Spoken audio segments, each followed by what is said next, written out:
उबाल दिए हैं गर्म पानी में सब्जी।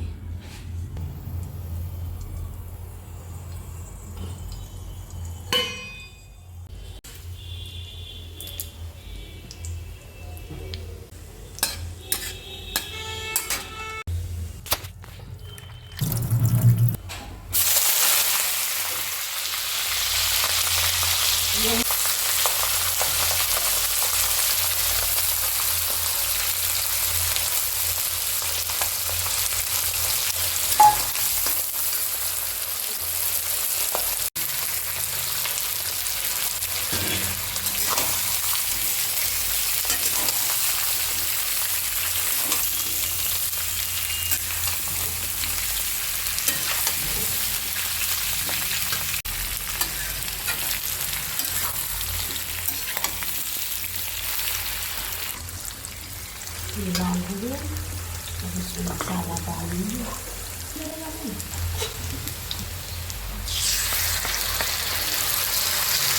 पाउडर, लाल मिर्ची, अदरक और लहसुन।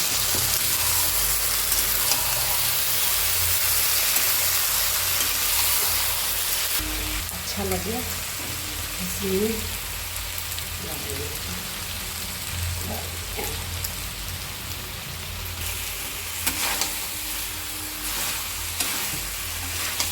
गरम मसाला डालेंगे।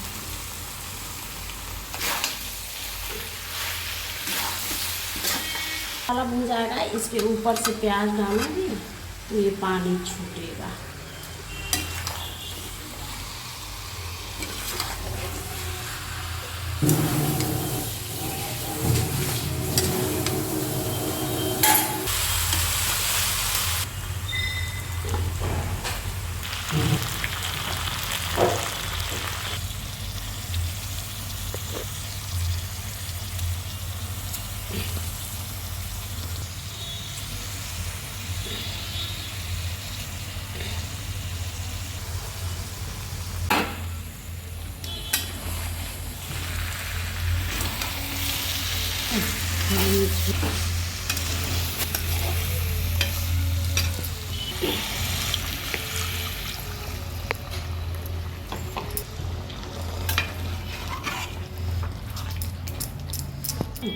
तो पानी अंदर नहीं घुसता है।